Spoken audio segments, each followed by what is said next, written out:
Estados Unidos anunció la detención de Ismael El Mayo Zambada, uno de los fundadores del Cartel de Sinaloa y uno de los narcos mexicanos más temidos del mundo. ¿Qué pasó con Mayo Zambada?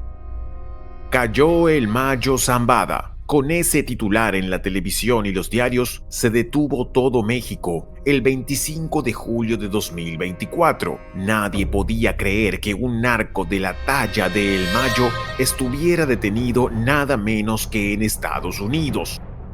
El tema de la detención de un capo de capos, el capo más importante, así definido por décadas, que se encuentra ya bajo la custodia de los Estados Unidos, Ismael El Mayo Zambada. En la carta, Ismael El Mayo Zambada relata que fue citado por Joaquín Guzmán López el jueves 25 de julio en un rancho a las afueras de Culiacán para mediar entre el gobernador de Sinaloa, Rubén Rocha Moya. Sostiene que es falso que se haya entregado y afirma que fue trasladado contra su voluntad. De todos los capos que dominaron la escena del narcotráfico, a él lo creían invencible. Muchos pensaban que su fama de escurridizo jamás terminaría. Sin embargo, algo pasó. El hombre que durante 50 años dominó, controló y digitó los movimientos del narcotráfico a gran escala en México, de pronto se había entregado a las autoridades norteamericanas. El cartel de Sinaloa pareció haber quedado descabezado. Pero, ¿es así realmente? ¿La detención del Mayo es el fin de la organización tal como se la conocía? ¿O solo se trata de un cambio de nombres, un relevo generacional, un simple movimiento de piezas en el tablero? El Mayo, de 76 años, había vivido aislado entre las montañas y cambió su apariencia mediante cirugías estéticas para nunca ser atrapado. ¿Cómo fue que finalmente cayó? Y la pregunta más inquietante, ¿estamos a las puertas de una nueva guerra narco?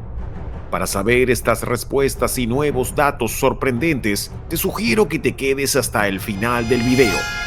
Hola, bienvenidos y bienvenidas a Historias de Famosos. El origen. Para entender el peso de Ismael Mario Zambada García en el complejo escenario político y social de México, basta con decir que la mayoría de los especialistas lo consideran mucho más poderoso e influyente que el famoso Pablo Escobar. Al lado de El Mayo, dicen, Escobar parecía un simple aficionado.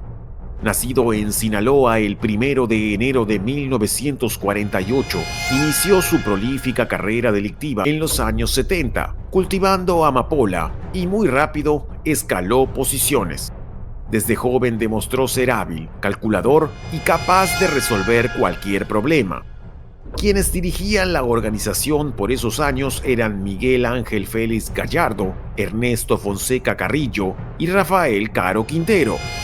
Rápidamente vieron en él pasta de narco de primer nivel, pero El Mayo llegó a despegar por completo al pasar al cartel de Juárez, que regenteaba a Amado Carrillo, apodado el Señor de los Cielos.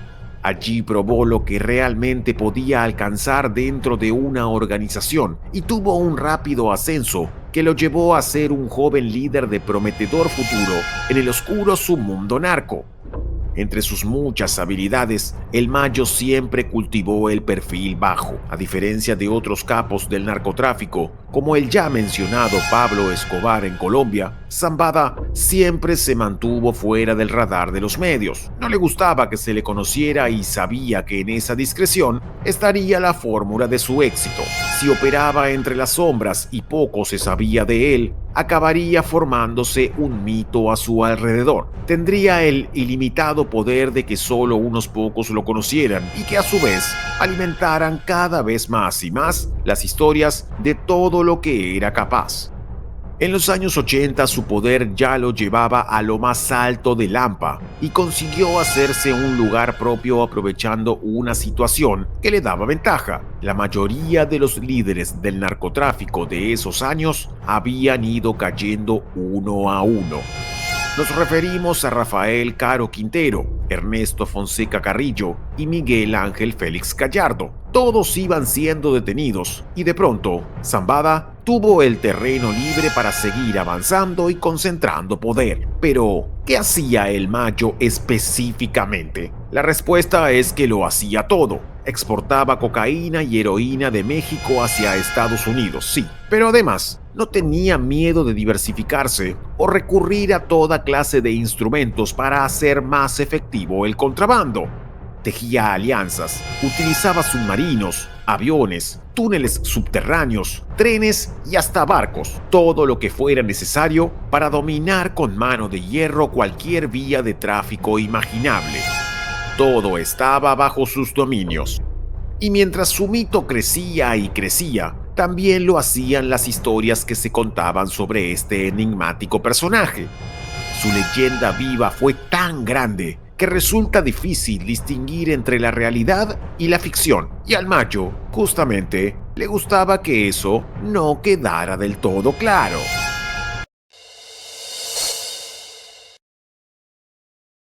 Cambio de rostro.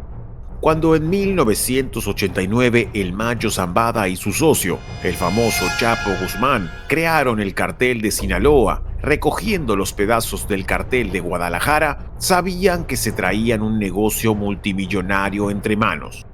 Pero para sobrevivir, había que estar alerta y dormir con un ojo abierto. De eso el Mayo siempre fue muy consciente. Pero al Chapo finalmente lo atraparon. De hecho, el Chapo Guzmán cayó varias veces preso y varias veces también se fugó de la cárcel. Pero al final, su suerte se terminó. En cambio, el Mayo Zambada parecía tener una habilidad especial para escabullirse. Parecía invisible, como un fantasma. Gran parte de su éxito, dicho por él mismo, fue no mantenerse quieto nunca, mimetizarse con lo que lo rodeaba e internarse en la naturaleza.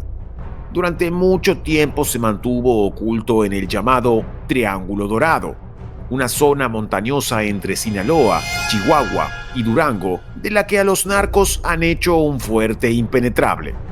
Los precipicios y peñascos conforman un paisaje tan bello como salvaje y que resulta muy difícil para que las autoridades puedan ingresar con sus camiones y helicópteros. Fue escenario de operativos para desmantelar organizaciones delictivas y también arena de combate en las sangrientas luchas entre grupos narcos. Pero fue además el refugio perfecto para el Mayo. Y por si fuera poco, el capo narco fue más lejos y hasta se dice que modificó su aspecto para que fuera aún más difícil de encontrar. En algún incierto momento del año 2002, el procurador Rafael Macedo de la Concha anunció que existía una imagen actualizada de Zambada, pero era muy diferente a la que se conocía hasta ese momento. En rigor, eran muy pocas las imágenes que le ponían un rostro a la leyenda. Unas pocas fotos de la juventud del Mayo Zambada parecían anacrónicas tantos años después. Pero la mayor sorpresa de las autoridades fue cuando vieron la nueva fotografía más actual y descubrieron que el narco se veía muy diferente. No era solo el bigote y el peso lo que había cambiado. Parecía evidente que también se había sometido a varias cirugías plásticas para cambiar su apariencia. Esto no era una excentricidad única del Mayo. Otros narcos, antes que él, habían optado por cambiar sus rostros para pasar desapercibidos. Por ejemplo, Amado Carrillo Fuentes, de quien se dice que supuestamente perdió su vida en 1995, justamente tras ser sometido a una cirugía estética, y Héctor Ulises Flores Aceves fue detenido en 2023 mientras aguardaba su turno en una clínica de Guamúchil, Sinaloa.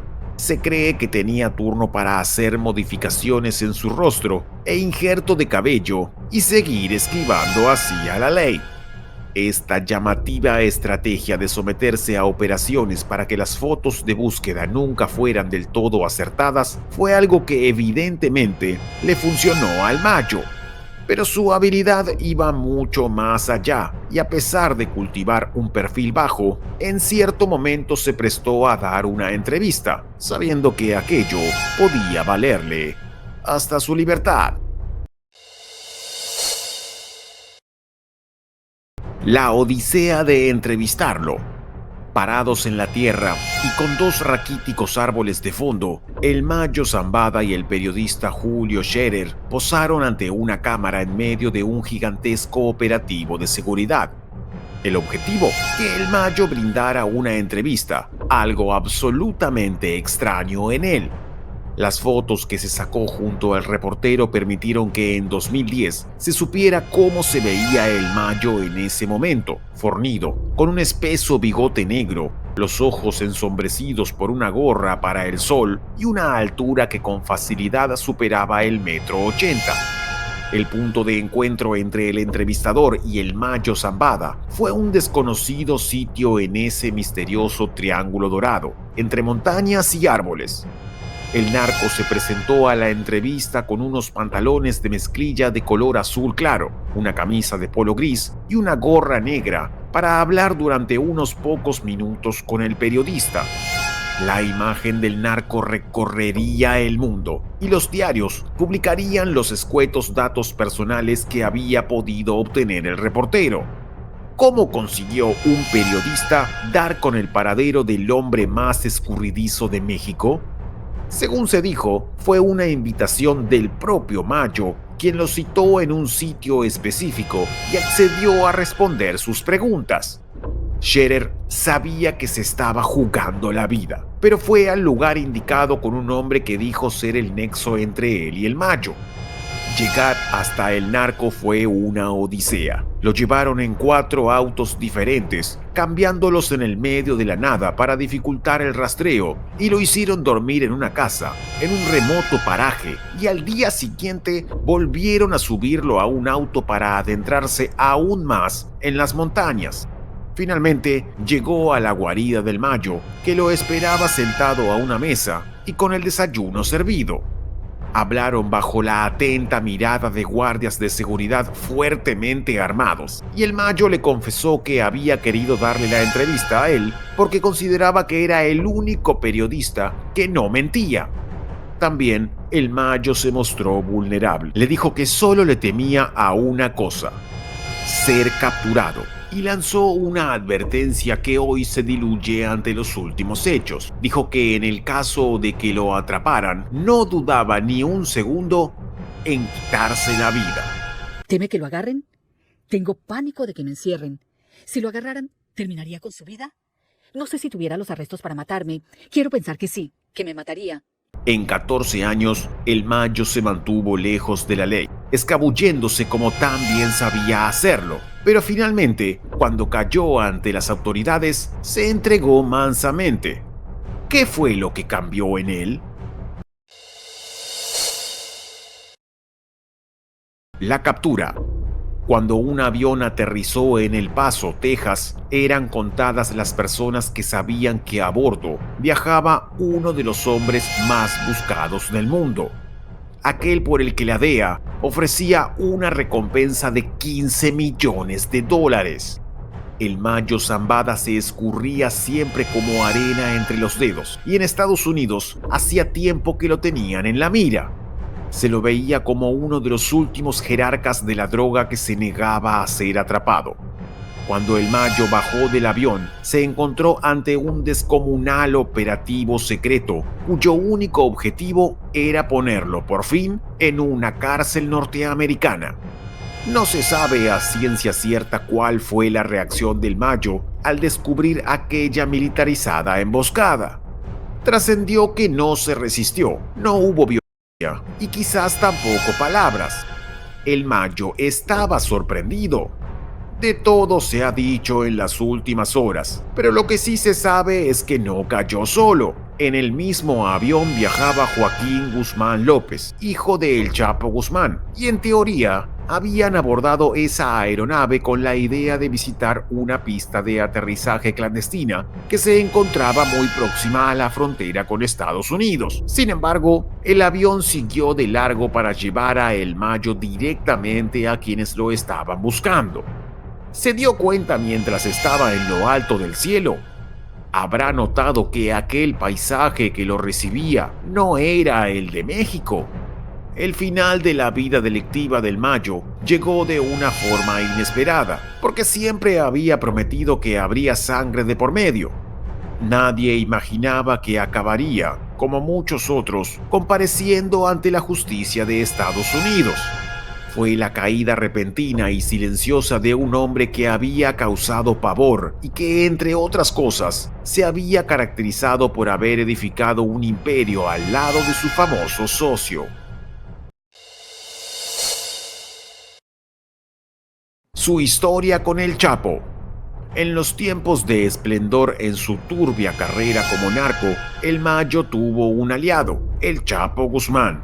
Ambos supieron fundar el Cartel de Sinaloa, una gran red de tráfico que tenía una particularidad que lo diferenciaba de otras organizaciones más verticalistas. El liderazgo de los hombres fuertes de Sinaloa estaba marcada por matrimonios, padrinazgos de hijos y otros vínculos familiares.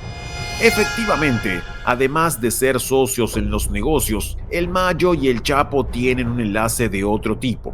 Son compadres.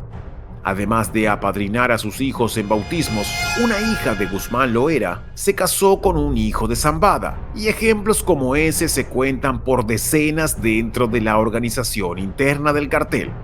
Así como el concepto de la familia siempre estuvo muy presente en el plan del Mayo y el Chapo, sus respectivos hijos también se fueron sumando, con el correr de los años, a las filas de su organización.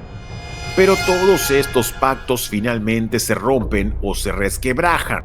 Algo así pasó en los últimos años tras la caída del Chapo Guzmán y la ambición de sus hijos, apodados los Chapitos, por tomar el control. Pero antes, un punto clave en el vínculo entre los sucesores del Chapo y el Mayo Zambada tuvo lugar en 2016. El evento de quiebre ocurrió durante las primeras horas del 15 de agosto de 2016 en Puerto Vallarta, Jalisco, cuando los hijos del Chapo festejaban un cumpleaños en un reconocido restaurante de la zona. En medio de los festejos, un grupo comando ingresó y se llevaron a la fuerza a 6 personas, y entre ellos estaban los hijos del Chapo. En una vertiginosa negociación y ante un panorama que podría desatar una auténtica guerra narco, el Mayo intercedió para tener un rol clave. Previo pago de un rescate que según la DEA fue de $2 millones y un enorme cargamento de droga, los Chapitos fueron liberados. Sin embargo, la relación habría quedado rota para siempre y el Mayo ya no volvió a interceder a favor de los jóvenes, incluso ignorando sus llamadas para pedirle favores. En los últimos años, el enfrentamiento entre las facciones de los herederos del Chapo y Zambada se fueron acrecentando. Quienes siguen minuto a minuto esa auténtica novela policial que es la historia narco en México, sabían que el clima se estaba enrareciendo hacía tiempo. Pero nadie esperaba que, finalmente, el Mayo quedara preso y mucho menos que lo hiciera junto a uno de los hijos del Chapo.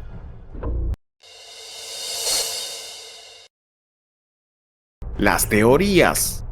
La captura del Mayo generó muchas más preguntas que certezas, y gran parte de estas investigaciones se realizan, por supuesto, en el más absoluto secreto. Los intereses son altísimos, y la violencia que cualquier paso en falso podría desatar también lo son. Existen muchas hipótesis acerca de cómo fue la trama previa a la captura del Mayo. Se podría decir que hay dos muy fuertes: un pacto o una traición.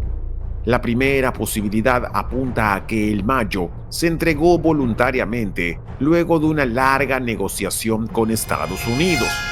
Quienes siguen atentamente el caso argumentan que esta es una posibilidad clara, ya que desde el día de su detención, el Mayo recibe asistencia médica de primer nivel y que ese podría ser el motivo por el que decidió terminar con su larga carrera delictiva. Además de que se presentó a una audiencia en una silla de ruedas, hacía tiempo se sospechaba que su estado de salud estaba empeorando muy rápido.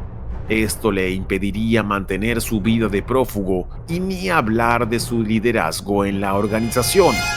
Así, al ver menguar su fuerza física y su capacidad para llevar adelante aquel imperio, habría decidido tirar la toalla. Además, sorprende la reacción aparentemente pacífica de las facciones que responden al Mayo tras su captura. Si realmente esto hubiese tomado a todos por sorpresa, sería esperable lisa y llanamente un baño de sangre. Normalmente, cuando un líder de estas características cae en prisión de repente, inmediatamente después se llevan adelante temibles matanzas para depurar las organizaciones bajo el nuevo liderazgo, liquidando a todos aquellos que se alineaban al líder caído. Nada de eso parece estar pasando, y esta inquietante calma entre las mafias abre la puerta a pensar que todo estuvo planificado. Por otro lado, hay quienes afirman que para lograr el arresto del Mayo fue necesaria una traición y que él no se subió voluntariamente al avión, sino que lo subieron a la fuerza. Pero, ¿por quién? Sí, fue por aquel que viajaba a su lado en ese vuelo y que también quedó tras las rejas, Joaquín Guzmán López. Como su apellido lo indica, es uno de los hijos del Chapo, pero además es ahijado del Mayo. De la versión de que el Mayo Zambada fue llevado a la fuerza se hicieron eco muchos medios de comunicación, que retomaron las palabras del abogado del capo narco, quien aseguró que dicha versión era cierta. Bien, a continuación le vamos a leer la declaración difundida por el Mayo Zambada a través de su abogado, que asegura que fue emboscado. Según informó el diario El País, Zambada salió de un escondite en las tierras de Durango para encontrarse con Guzmán López la semana pasada, en lo que pensaba que sería un encuentro amistoso. El punto sería la zona metropolitana de Culiacán, bastión de la organización y capital de Sinaloa. En ese contexto, el Mayo habría sido emboscado por 6 hombres con ropa militar. Bastante se habló sobre la posible participación de militares mexicanos o estadounidenses en esta trampa, aunque el gobierno latino negó estar implicado. Atado al asiento y sin poder ofrecer resistencia por su avanzada edad y frágil salud, el Mayo fue trasladado por aire hasta Estados Unidos, donde lo detuvieron. Así lo afirmó su abogado, y fue una de las versiones más fuertes que sigue corriendo. En las últimas horas, el propio Mayo declaró ante la justicia y dijo que aquello es cierto, que él nunca quiso entregarse. En Estados Unidos lo espera un largo proceso. Lo acusan de delincuencia organizada, tráfico de cocaína y marihuana, lavado de dinero, posesión de armas de fuego, homicidio agravado y actividades delictivas continuadas durante décadas. Voluntaria o involuntariamente, el Mayo está preso y se espera que no vuelva a salir de allí. Algunos piensan que tanto él como Joaquín, el hijo del Chapo, estarían buscando colaborar activamente con la justicia norteamericana y así lograr protección para ellos y sus familias. ¿Acaso esperan tener una nueva vida fuera de México a cambio de entregar información y sobre todo nombres y ubicaciones? Por supuesto, no faltan quienes sostienen hipótesis más conspirativas, como que todo esto es un montaje por parte de Estados Unidos para hacer caer a supuestos narcos que ya están en el ocaso de su poder y ubicar en sus lugares a quienes actúen bajo sus órdenes. ¿O acaso todo el narco mexicano actúa en complicidad con Estados Unidos? Todo tipo de teorías se han desarrollado en Internet en las últimas horas ante este llamativo y misterioso hecho. Además, derrocado el líder, ¿quién quedará a cargo? Muchos especialistas especulan que la descendencia del Mayo se encargará de tomar el control de las facciones del cartel que le pertenecían. ¿Podría de todos modos desatarse una guerra narco por lo que queda del poder? Lamentablemente, esa es una posibilidad siempre latente en aquellos territorios donde los problemas se solucionan a sangre y fuego. Hasta acá el video de la semana. Espero te haya gustado y te pido por favor que nos des tu apoyo suscribiéndote al canal y dejando tu opinión en la caja de comentarios. Si Dios quiere, nos veremos la próxima semana en esto que llamamos Historias de famosos.